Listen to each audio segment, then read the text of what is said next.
നമ്മുടെ കട്ടിൻ്റെ ഫ്രെയിം കാര്യങ്ങളെല്ലാം സെറ്റായി കഴിഞ്ഞു. അതിലേക്ക് വെക്കാനുള്ള ഫ്രെയിമും കാലും നമ്മൾ ബന്ധിപ്പിച്ചിട്ട് വെക്കാനുള്ള ബോൾട്ടിങ് ചെയ്യാനുള്ളതാണ്. ഇതാണ് അതായത് ഈ എല്ലുള്ളത് നമ്മൾ കാലിൻ്റെ ഫ്രെയിമിൽ വെച്ച് സെറ്റാക്കിയിട്ട് മറ്റേത് ഫ്ലാറ്റ് ആയിട്ടുള്ളത് വന്നിട്ട് നമ്മൾ ചട്ടം കൂട്ടി ഫ്രെയിമിലേക്ക് സെറ്റാക്കി വെക്കാം. എന്നിട്ട് അതും ഇതും നമ്മൾ ബോൾട്ടിങ് ചെയ്യുന്ന സംവിധാനമാണ് ഇത് വെക്കുന്നത്. കാരണം ഇത് അഴിച്ചു മാറ്റിയിട്ട് പിന്നെയും ഫിക്സ് ചെയ്യാൻ പാകത്തിനുള്ളതാണ്. അതാകുമ്പോൾ നമുക്ക് റിസ്ക് ഇല്ലാതെ അങ്ങോട്ടും ഇങ്ങോട്ടും മാറ്റാനോ കൊണ്ടുപോകാനൊക്കെ പറ്റും. ഫ്ലാറ്റായിട്ടുള്ളതിൽ തന്നെ ത്രെഡ് ഉള്ളതാണ്, അതുകൊണ്ട് നമുക്കത് വേറെ പ്രശ്നം കാര്യമില്ല. അതിൻ്റെ ഉള്ളിൽ ത്രെഡ് ഉണ്ട്, അതിനെയാണ് നമുക്ക് ടൈറ്റാക്കി വെക്കാനും ഉപയോഗിക്കാൻ പറ്റുക.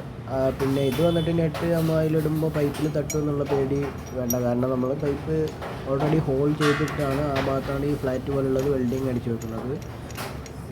അതുകൊണ്ട് ടൈറ്റ് ആക്കുമ്പോൾ ബോൾട്ട് തള്ളി നിൽക്കുന്നത് പൈപ്പിൻ്റെ ഉള്ളിലേക്ക് പോകും.